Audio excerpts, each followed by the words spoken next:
Hello everyone, this is Fabio Carvalho and you're watching now Adisra SmartView course. Today's topic is the object grouping. This is the different type of object since it's created after grouping other objects. The first thing we will do is actually creating a group of objects and going over its properties. I will add a few geometric objects and some basic objects. So let's start with the process screen. I'm gonna open it. And as you can see, you have a grouping here, but you cannot simply click here and draw an object like you usually do with a basic object or a geometric object. But instead, you need to first add the objects you want to this grouping. Let's say you want a rectangle with a combo box, and you want to put a button maybe. And you decided this is going to be a group of objects. And it can be a group of objects for many reasons. But just for testing purpose, I'm gonna create one. So I'm gonna select all of them by dragging the mouse and selecting the three of them together. And now, as you can see, the grouping is enabled. So I'm gonna click. And now we have a grouping object, which is one single object. And inside of it we have actually three objects: the rectangle, the combo box and the button.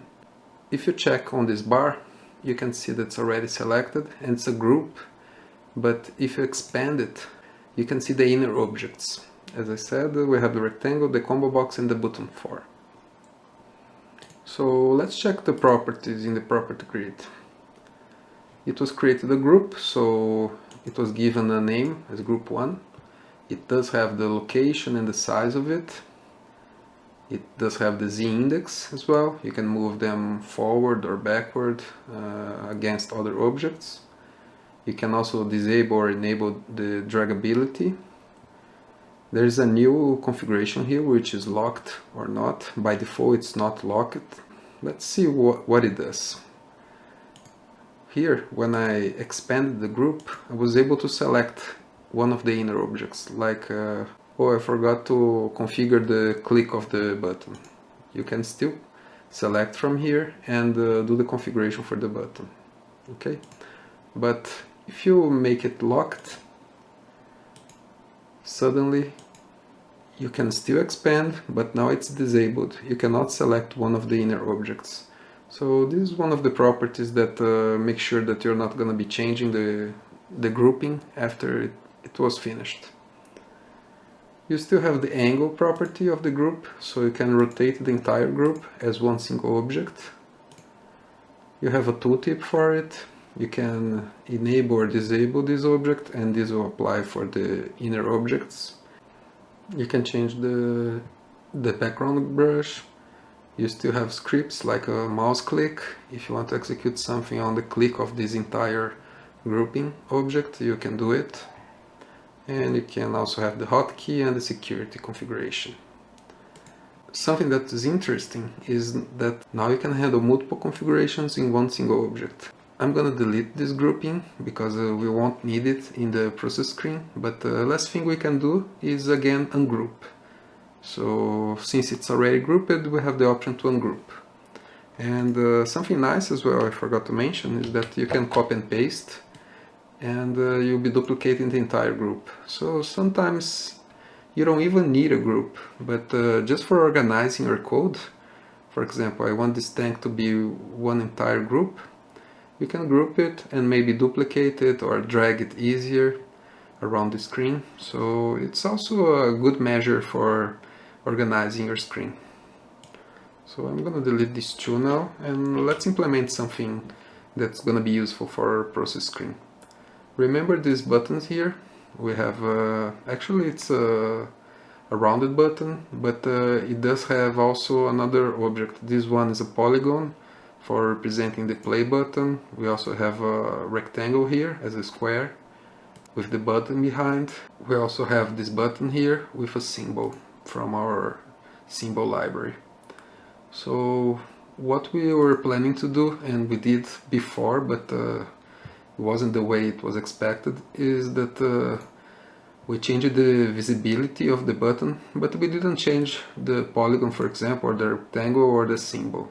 So if we wanted to hide both objects here, I would need to apply the isVisible property twice. One for the button and another one for the symbol, which is over the button. And we can do it easier if we just select both of them and create groups for them. So I'm gonna create a grouping for this element. I'm gonna do the same thing for the stop button and another one for the clean button. So now we have a group and we can apply the isVisible property to the entire group. So let's do it. I'm gonna put under this one. This is something that we already done, but I'm gonna apply now for the group. So if production status equals 1, it's gonna be visible only if the tag is 1. We're gonna do the same thing for the stop button, so it's gonna be visible if it's equals 2.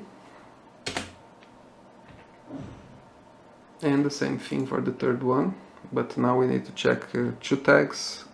Production status needs to be equals 0, but we also have the start clean machinery tag, which needs to be false.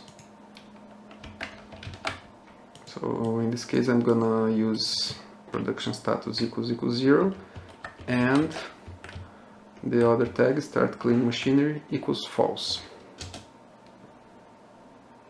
Great. So as I said, we can also apply mouse events to the buttons, and we're gonna still need it. For the play button, we still want to open the screen whenever it's clicked. So I'm gonna remove it from the button 1. So this is gonna be moved from here, and we're gonna be putting on the group, and the mouse up. Great. The stop button, same thing, I'm gonna remove from the inner button. Let's expand it. And we're gonna be removing this script and putting it also on the group. And for the third one, same thing. We are changing the start clean machinery on the button. It's set to true when it starts our service. And we're moving to the group. Okay, we're done. Now something nice is that we can use the same space for the 3 buttons. Since we're not gonna be showing the 3 of them together, I can just put one above the other one. So let's select these 2, and the third one is the reference. So I'm gonna say align rights, and that's it. We have one over the other ones. And that's it. Let's save it and run a test.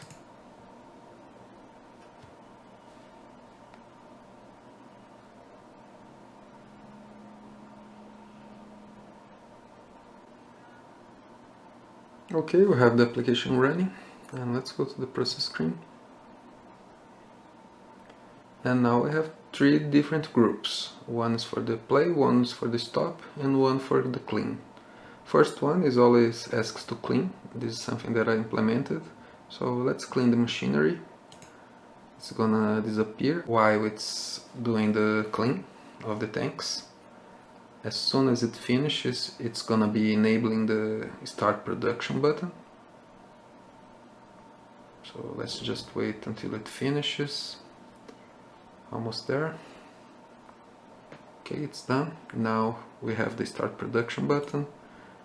And the mouse event worked over the group, so I can click either the polygon or the button, and both works. And I can select a Pilsen, and I'm gonna start. And now you can see that we have the stop production button here. So the 3 of them worked in both ways, not only in the mouse events, but also in the isVisible property. And this is one of the ways to use the groups. So to summarize, the grouping object helps you to simplify your screens. It allows you to have less configuration. It helps you to create screen components that can be copied to other screens. or dragged easily. So use the grouping objects to help you. It doesn't matter if it's just for organizing your screen or for a greater purpose. You can always come back to this video for more information, and if you want to go deeper into the screen components, please also check the template object video. It may be what you need. So thanks a lot for watching this video, and bye bye.